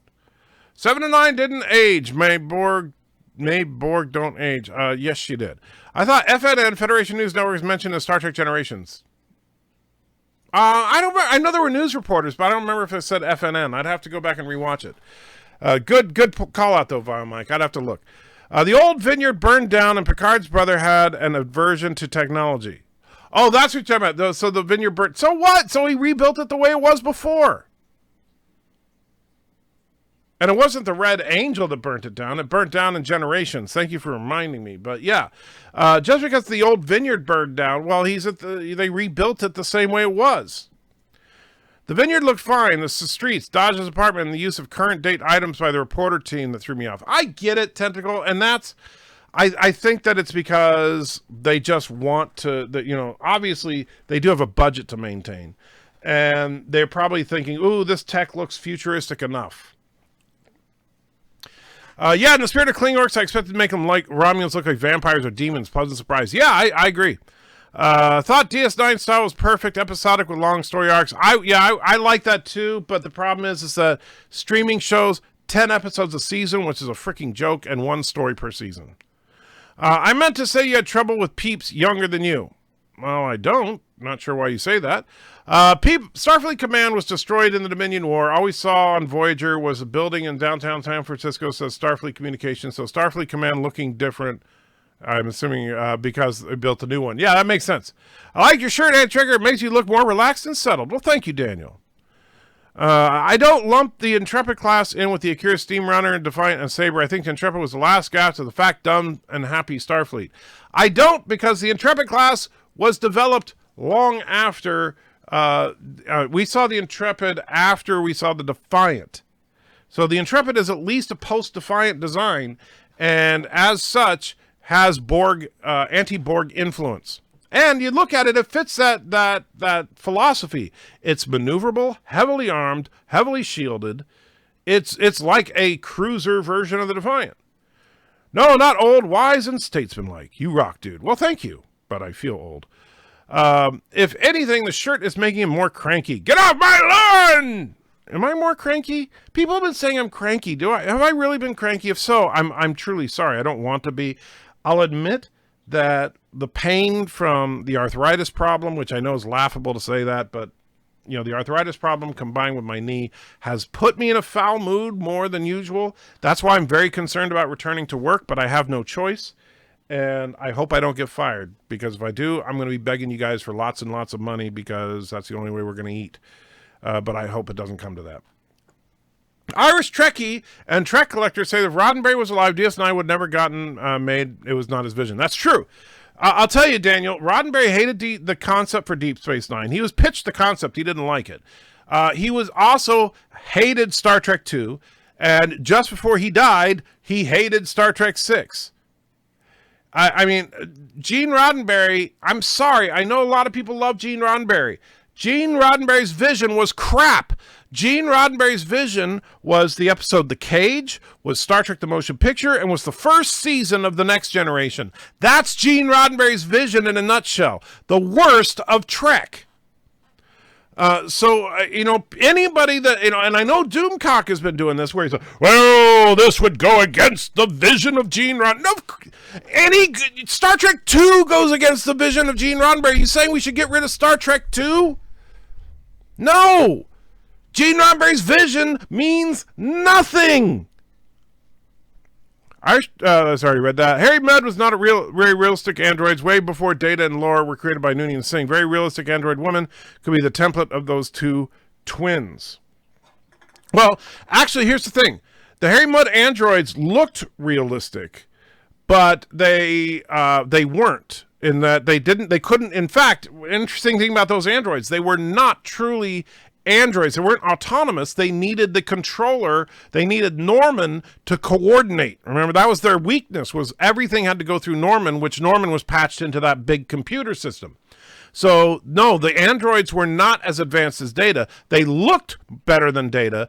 But remember, Data even mentions that his yellow skin and yellow eyes and stuff was I believe it was mentioned in Next Gen, that Data said that it was to make him look less human.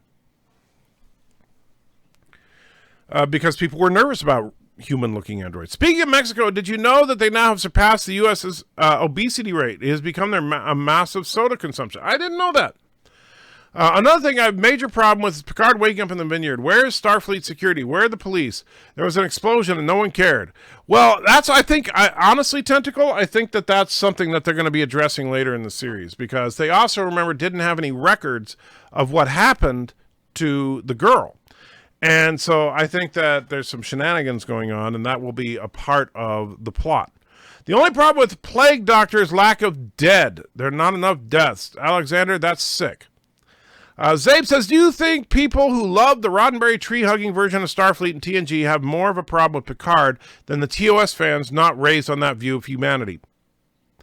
I do, actually. I think that if you're a true fan and this is the and I'm not suggesting, by the way, that if you like TNG better than the original series, that makes you more or less a Star Trek fan.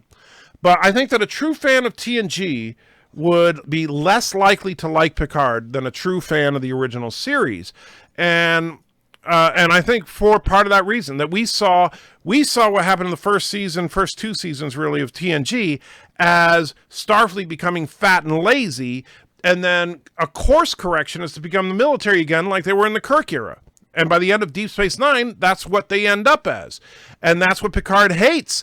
And if it continues in that direction, Picard would eventually dig in his heels and say, if I can't change Starfleet, I'm out.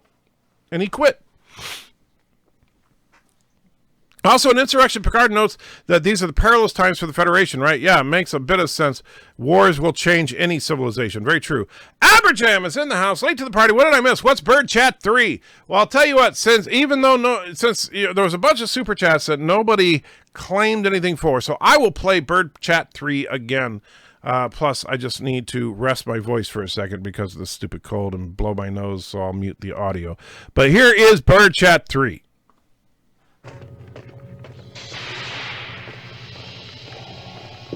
Darth Vader, only you could be so bold. The Imperial Senate will not sit still for this. When they hear you've attacked a diplomat... Look, I don't know why you're so pissed off. I'm not the one making out with your brother. I don't know what you're talking about. If the rebels have obtained a complete technical readout of this station, it is possible, however unlikely, that they might find a weakness and exploit it. Hey guys, I figured out how to Jaloja in this suit.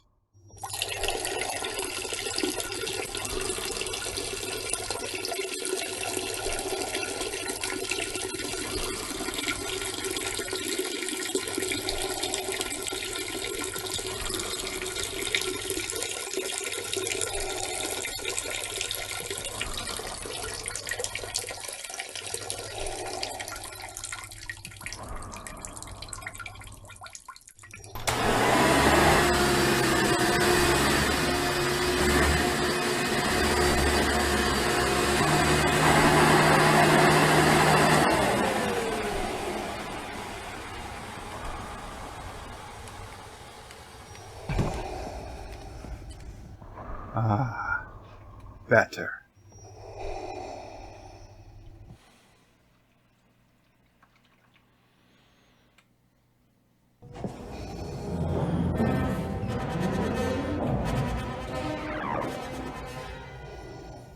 Oh yeah, that's it. Yeah baby, that's the good stuff. Aw crap, if she's Luke's sister, that means I'm her dad?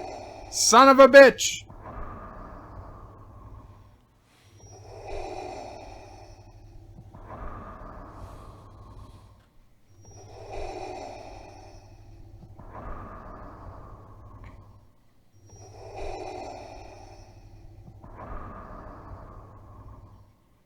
What the f***, anti-tracker?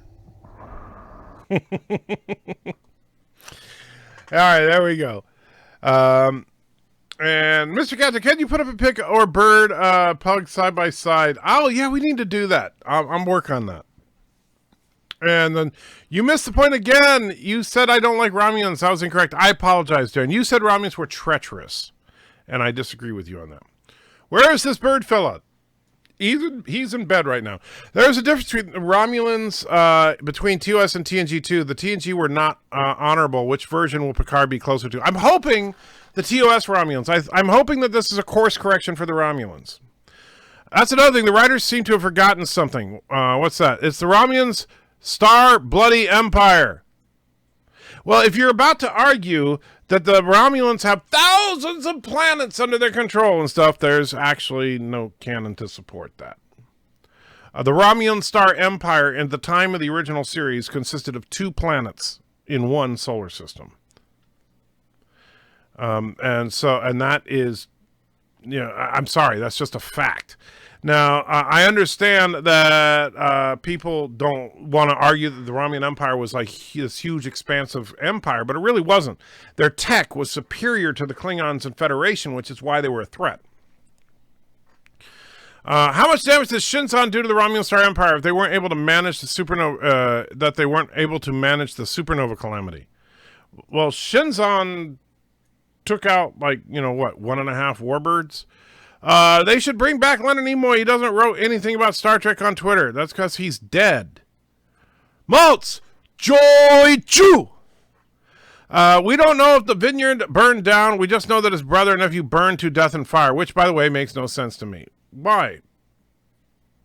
That happens. Whoa! Bruce Maddox being behind the whole synth attack would be an interesting twist. Would he be working with the Romulans in the Borg Cube Romulan reclamation area? Fascinating. I think that he might be... I'm not sure exactly what his motive's going to be, but I don't think it's going to have to do with the Romulans. He might actually be paranoid about the Romulans. Didn't Picard's nephew die off-screen in one of the movie's Generations? Yes. Burned to death or something. Yes, he burned to death at the vineyard. On Deep Space Nine, we also saw Sisko's Creole restaurant. That's true. Darren says, you are cranky. You are Crank C. Crankerous III, mayor of Cranktown and the province of Crankana.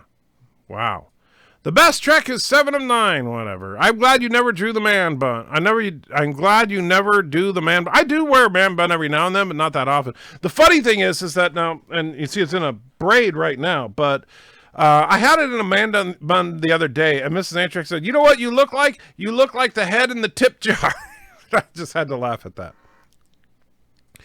Zabe says, I liked Roddenberry's vision, just not his storytelling. You're also right to that he wasn't as responsible for Trek as he led people to believe. No. Honestly, Gene Kuhn and DC Fontana were responsible for Trek more than anybody else. I think DJ loves the suit. I agree. Geode says, you cranky? Not really. Well, a lot of people have been saying that lately, and I'm here's the problem.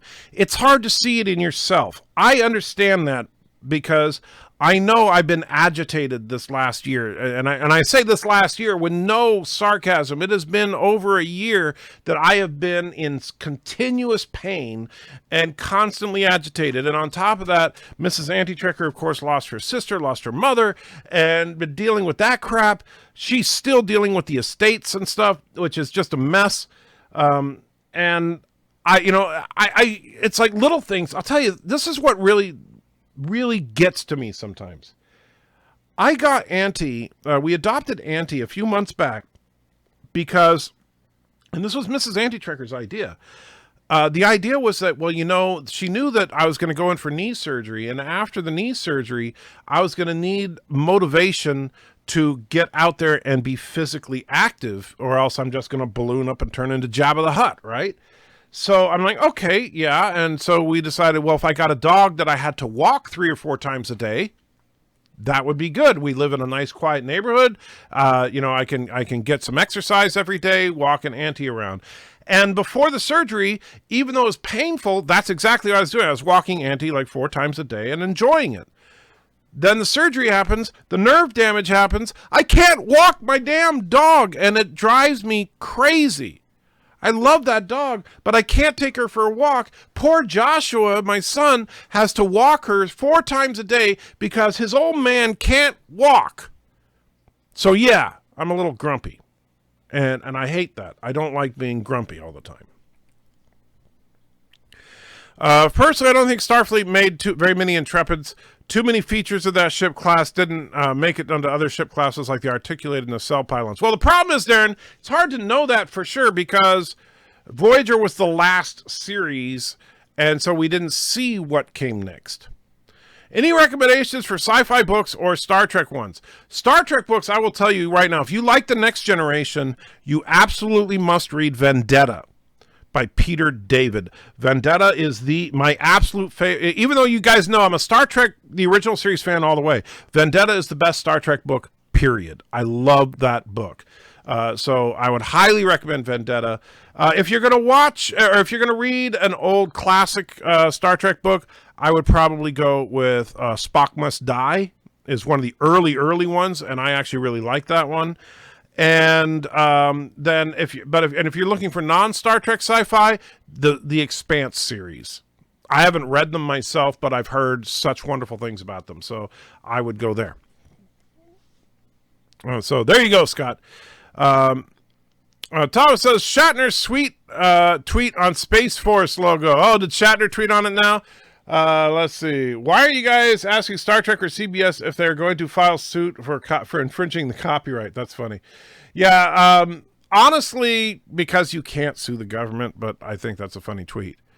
All right, you sold me on the Romulan slave idea. You truly have the ability to understand the lefty mind. Well, thank you. Well, like I said, I grew up around that. I did. And did you record the P sound for Bird Chat 3 yourself? No, actually, I'll be honest. This is exactly what I did, Darren. I went to YouTube and I did a search for P sound and found that. Andy Trigger, they will start filming The Matrix 4 in February. Hugo Weaving won't return as Agent Smith due to other movies he's on. Maybe you can audition for Agent Smith. Mr. Anderson, you stink. So, yeah, that's too bad. Without Agent Smith, it's not going to feel right. Bird Chat 3 is the GOAT. I'd buy that for way more than $1. Well, good, because it costs 11. If the Romulans, excuse me, have an empire, and they have more than just their own planet, well, they have at least two. They have Romulus and Remus. That's what they had in the original series. Not at all, but they have some resources. Not sure that was a little out of context. Shinzon killed the Romulan freaking Senate. That's true. We don't. That's the problem. We don't. And this is the problem, Darren, is that at the end of Nemesis, the Romulan government was in absolute chaos. We don't know what happened after that. But the only indicator that we got of what happened after that is in this, in Picard. You have the girl, the reporter girl, saying that the Romulans are the Federation's oldest enemies, which would kind of indicate that the Romulans are still considered hostile. 2 planets in one solar system. Yet another difference between TOS and TNG fans, I guess. I guess about a dozen were established in the Berman era. Yeah. And that's, yeah, in if you look at the original series era, in fact, Kirk's Captain's Law, and here's what you want to do, Zabe. Honestly, watch Balance of Terror and really watch it, not just because it's a fun episode and the Romulan commander, but pay attention to the lore in that episode. It's very clear. Kirk says in the first Captain's Log of that episode that the neutral zone was established to separate Romulus and Remus from the rest of the galaxy. That's it. Just Romulus and Remus. They show a map of the Romulan Empire. Now, granted, the map is not 100% complete, which is unfortunate because that's one thing people try to use as a loophole. But if you look and calculate, which I did in my video about do the Romulans have warp drive in TOS, you can calculate the distance that it takes to get from Romulus to the neutral zone, and it's only a couple of light days distant.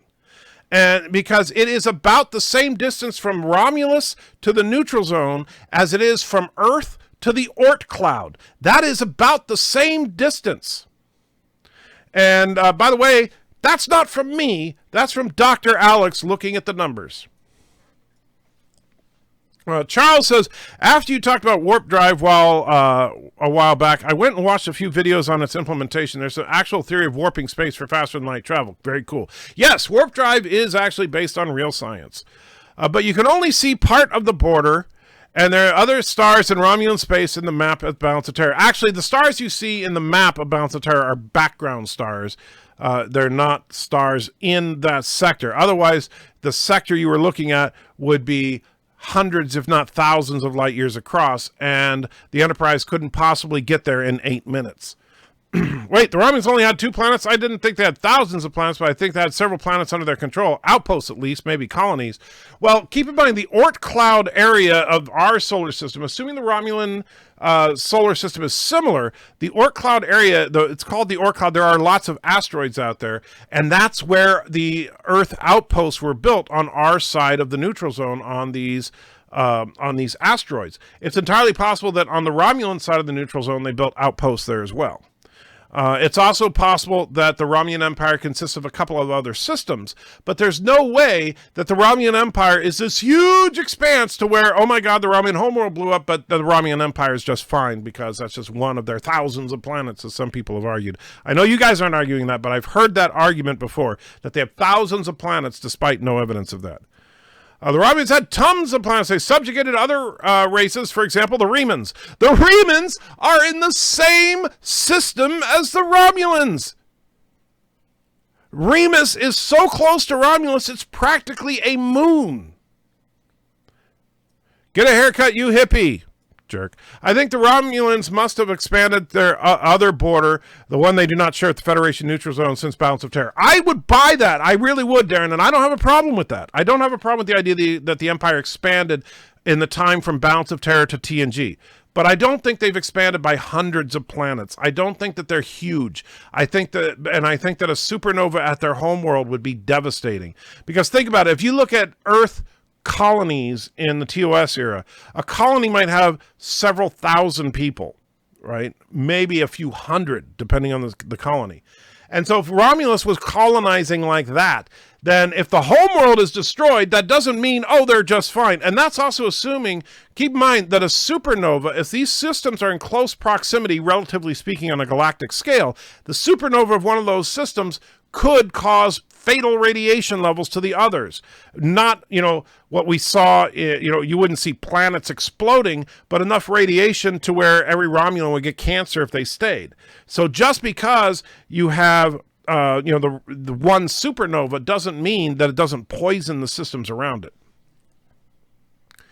Yeah, I'm not going to mess with you during this deserved rant. You have 30 seconds. Thank you, Kronos. You could fast to keep your weight down. I know. You love fasting. I hate fasting.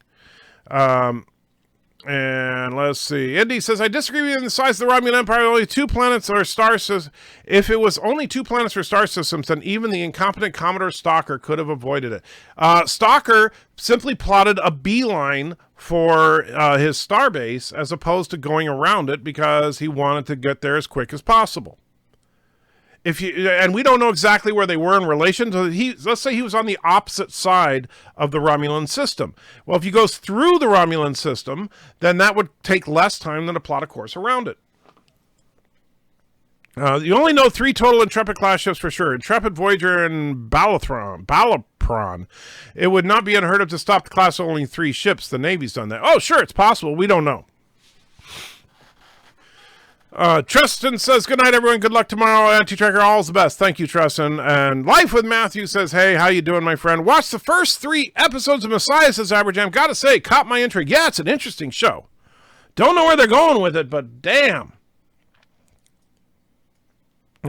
Balance of Terror should be my favorite TOS episode, but I love the invasion of the Rubber Puke episode with the Architect School and the Vulcan eyelids nobody knew about. Yeah, Operation Annihilate was fun, but Balance of Terror is still my favorite. Well, was it Dr. Ox not feeling well at the time he was saying I don't remember. Antrigger, the villain of the Matrix 4 will be the Merovingian. Okay, that's fine, but I still don't like not having Agent Smith. The Urf and Ort show could be a thing. Okay. Aberjam says, Hugo Reaving said that after filming Lord of the Rings that he had no interest in doing sci-fi fantasy anymore. Probably the real reason he's not in Matrix 4. That could be. Which is too bad. I like Hugo. I also, he also refused to be in Infinity War, which I thought was stupid. I always assumed that by TNG, the Romulans had dozens of planets, not thousands or even hundreds, dozens definitely. I don't know, it's never really clearly stated. We know there are planets in the neutral zone, but those could be dwarf planets, which we have in our asteroid belt and Oort cloud. So that's possible. But we don't know how many planetary systems there are in the Romulan Empire. Steven says, grow your hair longer, Mr. Anti-Trekker. Well, I haven't cut it in a while. I think people get the idea of hundreds of planets because the Empire is a threat to the Federation and their unofficial star charts give them almost the same territory size. I agree. I think those star charts are horrible. But yeah, I think that's where a lot of people get that from. But they are a threat because think about cloaking devices. Holy crap. Cloaking devices. Romulans also board the Klingon Empire. Yes. They're called supernovas. Oh yeah, I keep forgetting. I remember the map saying Romulus and Romi. What's the typo? Well, actually, it's Rom-I-I for Romulus 2, which is Remus. The UFP said to have 150 planets. For the Romulans to be a threat, why would they would need to be comparable in size? No, they wouldn't. John, here's the thing. North Korea, if they actually developed credible nuclear weapons delivery systems, will be a threat to the United States. Not in size. I mean, we could overrun Korea in a day if we wanted to. But and nuclear powers of nuclear power. Now, Romulans have more advanced weaponry than the Federation, and they have cloaking devices, so they could literally attack anywhere in the Federation without warning. So yes, they are a credible threat. You know what would be funny if they revealed that the Romulans got a hold of the augment cure from Enterprise, and that's why TNG Romulans had thick foreheads for a while. That would be kind of funny. Let's see. Average says, stop reading the retracted messages. They're secret. Did I read a retracted message? I didn't realize. I can't read retracted messages. If you retract your message, Aberjam, I can't see it. Did you see the Red Letter Media Picard review? They hate Picard, of course. Lots of haters now. 2020 might be the end of bad movies and TV shows, therefore the end of EFAP and Doomcock era. I don't know what EFAP is, but I have not seen the Red Letter Media review of it, so I will check it out when I get a chance. Jeff Franklin's in the house, says, hello, how you doing? Just when I'm trying to wrap things up. Thomas says, the UFP is much larger than the Romulan Empire in the Star Chart book. Well, it depends on which Star Chart you're looking at, but yeah. Darren says, I also assume that Romulan cloaking tech was better than Klingon cloaking tech. They seem to work differently based on the same some dialogue in TNG. Agreed. I'm hoping that Hugo Weaving will return as Agent 6 and Agent Smith in Matrix 5, 6, or 7. Wouldn't hold your breath. And Technical says, when Worf went onto Romulan space to search for his father, the Romulans had more than the planets in their system. They even showed a map. Romulan space is huge. I understand that, Tentacle. I don't, you'd have to show me that episode so we can look at the map and break it down. Maybe we can figure it out. Doctor Who was phenomenal tonight. Well, that's good, I suppose. Didn't Bird write a ballad about supernovas and Islamabad Brunel? I don't remember that one. I know he wrote the ballad of the mystery, whatever, the subscriber that unsubscribed. Watch my video from today, turn it short. I will, Darren. But right now, I'm going to wrap it up because Mrs. Antchecker is waiting for me. We're going to have dinner. So, with that, guys, thank you for hanging out with me these last couple hours. I do not know what I'm going to be doing this week, but I will hang out with you whenever I can. So, you guys are freaking awesome. And McClunky, take care.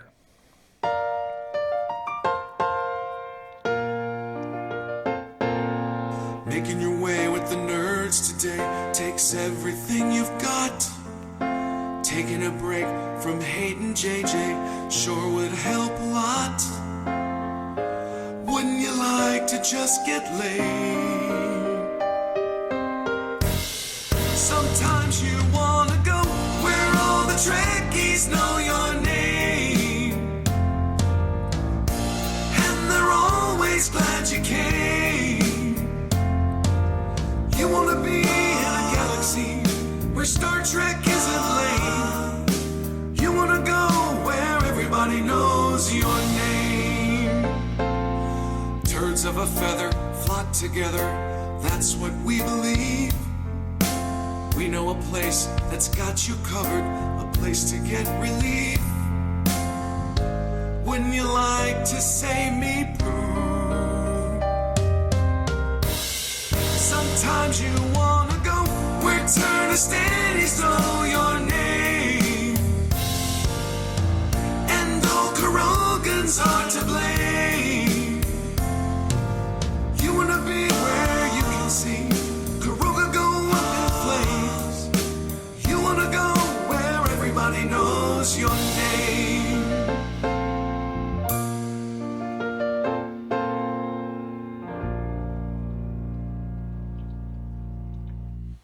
You son of a bitch, anti-tracker!